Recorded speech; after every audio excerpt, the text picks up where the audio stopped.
The Dallas Cowboys are on top of the world right now. Dak Prescott is in the MVP conversation. CeeDee Lamb says he's the best receiver in the league. Yeah. So When's the parade? Tell me why you think fans dislike the Dallas Cowboys. I know why. Okay. If you're a fan of the Philadelphia Eagles, okay, and you're the biggest rival, and it was just 2 weeks ago the Eagles beat the Cowboys. Okay, at home, a huge game, amazing game. Cowboys played well, but they lost. So you're like, oh, we beat the Cowboys. Cowboys have also lost the 49ers. And I was killed by the 49ers. But the next thing you see are 3 headlines on ESPN: Dak Prescott MVP candidate. You're like, since when? What about Jalen Hurts? We just beat him. Yeah. CeeDee Lamb, I'm the best receiver in the NFL. You are? We have A.J. Brown, who just destroyed you at home. He's been destroying the league. And then you've got Trevon Diggs, who's hurt, telling the Bills, here's how to run your team, get my brother off your... It just drives you crazy. They are America's team. They're also America's most hated team because they can't... And it's the fans, but it's also, this is an example of how it's not just the fans, it's also the players. A pinch of success balloons into, let's have a Super Bowl parade. Right. They just don't know how to go, we beat the Rams at home and the Giants at home. That is not cause for even celebration. Maybe like, whew, glad we didn't get upset by those losing teams. But to blow them out is not like now we get to run the NFL. And if I'm a fan of another team, it just nauseates me how they get so full of themselves so fast. 2 things are for sure. They're entertaining. Yeah. And they're polarizing. Guilty. Let's talk about the Buffalo Bills, who have decided to fire offensive coordinator Ken Dorsey. Yeah. How do you see this playing out from here? It's a dumpster fire, right? A lot different than how we thought it would I go. don't understand. I guess you have to make a move unless you're the Patriots. So look, the Raiders dumpster fire, we're going to fire Josh McDaniels. The Bills dumpster fire, let's fire somebody. The Patriots, they're 2-8. They're the worst team in the AFC. It's their worst start since 2000. Let's just status quo. Keep that's a whole other topic. Yeah. I don't understand. I guess they had to do something, but is the Bills' offense broken?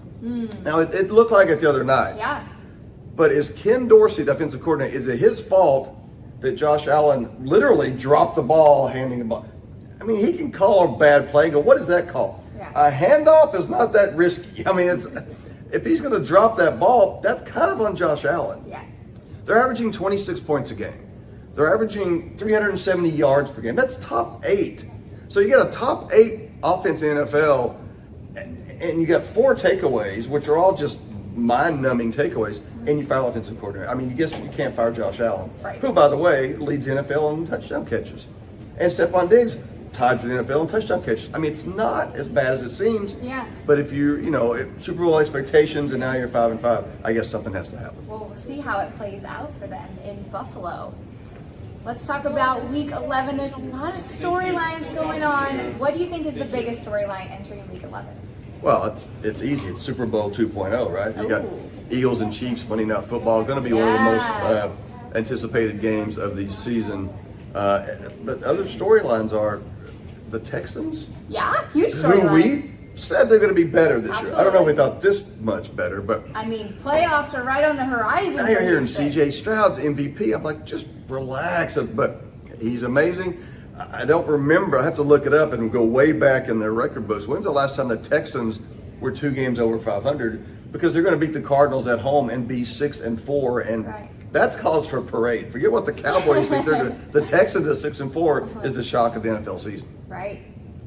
Now that we are entering the final stretch of the NFL season, let's do an updated Super Bowl prediction because our Super Bowl predictions in the beginning of the year are a lot different than what they would be now.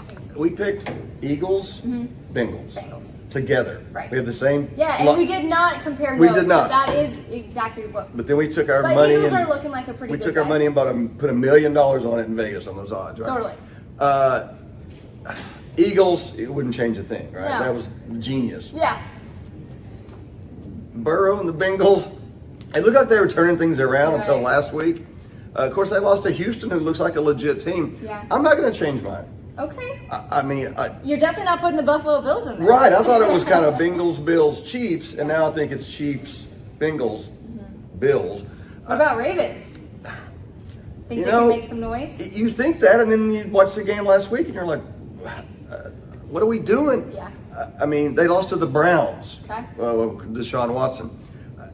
The Chiefs are head and shoulders above. It's because of one guy, Patrick Mahomes. It just shows you how important quarterback is in the NFL. We knew that, but it just every year we're like, he's doing it with Travis Kelce and a bunch of guys that you can't name. And again, they're 8-1 and the best team in the AFC. But I still think Cincinnati has the pieces, has the talent to give them a game, even beat them in the AFC Championship game. I'm not tearing up my ticket yet. Are you? Okay, I'm going to stick with my ticket. All because right, let's do it. Truly, I'm of the belief that you just got to go with it. The AFC is kind of open, right? Like, we'll see how it goes. Our guess is as good as anybody's at this point. Chiefs lost to the Lions. They can lose to anybody. Yeah, exactly.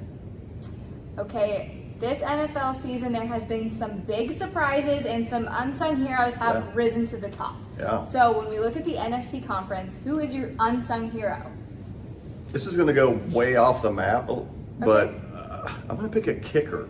Wow, that is off the map. Kicker of the Cowboys, Brandon Aubrey. Okay. Because who saw that coming? Yeah. Last time we saw the Cowboys, they were missing 4 extra points in Tampa Bay. They missed another one in the playoffs. And you're like, they got a lot of problems. Number one, they got to find a kicker. And they're bringing in a rookie kicker. How do we feel about that? A rookie kicker who just played soccer in college. And he what missed his first extra point. Everyone was thinking, oh no. If you ever played golf and duck hooked the ball off the first tee because you hadn't played in a while, it was like, this kid is not ready. Yeah. Been perfect since. Yes. I mean, we're talking 2 months since. Literally perfect. Perfect. New NFL record. Every field goal, and it's to the point now where you're like, oh, he pushed that one 2 feet right of center. And he doesn't even come close to missing. He's the unsung hero for the Cowboys because they did have a lot of problems, and he's just solved one all by himself and solved it emphatically. Totally. Go Brandon Aubrey. He's also a fan favorite in Dallas. He is. Yeah. Because he makes kicks. Yes. Let's look at the AFC conference. Do you have a pick for one unsung hero? I'm going to cheat. Okay, let's hear you. Because he's starting to be very, very sung. Okay. But how do you not give props to C.J. Stroud, what he's done with the Houston Texans? Great job. I mean, he's going to be Rookie of the Year.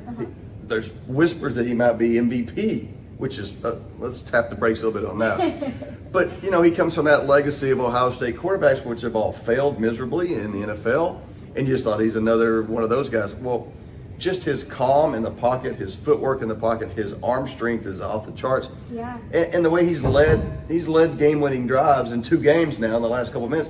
And just the way you just see him command the huddle. Like, if you didn't know anybody would be like that, it's like a 7-year veteran. And he's way exceeded expectations, and why the Texans are probably the surprise of the AFC, if not the whole NFL. What I like about Stroud is he came in as a rookie and isn't doing it the way other rookies did it, like Lamar Jackson, where you're kind of scrambling around. Yeah. And CJ looks like, I mean, I'm not going to say Tom Brady, but he looks like that type of quarterback. Yeah. And you're just like, wow, where did this come from? I guess the Texans saw this. He's got the athleticism. We know that, and he uses it sometimes. But you're right. He doesn't get the rookie deer in the headlights and take off running. Yeah, it's not like a lucky. He's gotten lucky. Right. He's got a pocket presence that belies his rookie year. I mean, he's exceeded expectations big time. Let's see if he can keep it up. Not unsung though, because we're singing it. Yeah, we're singing.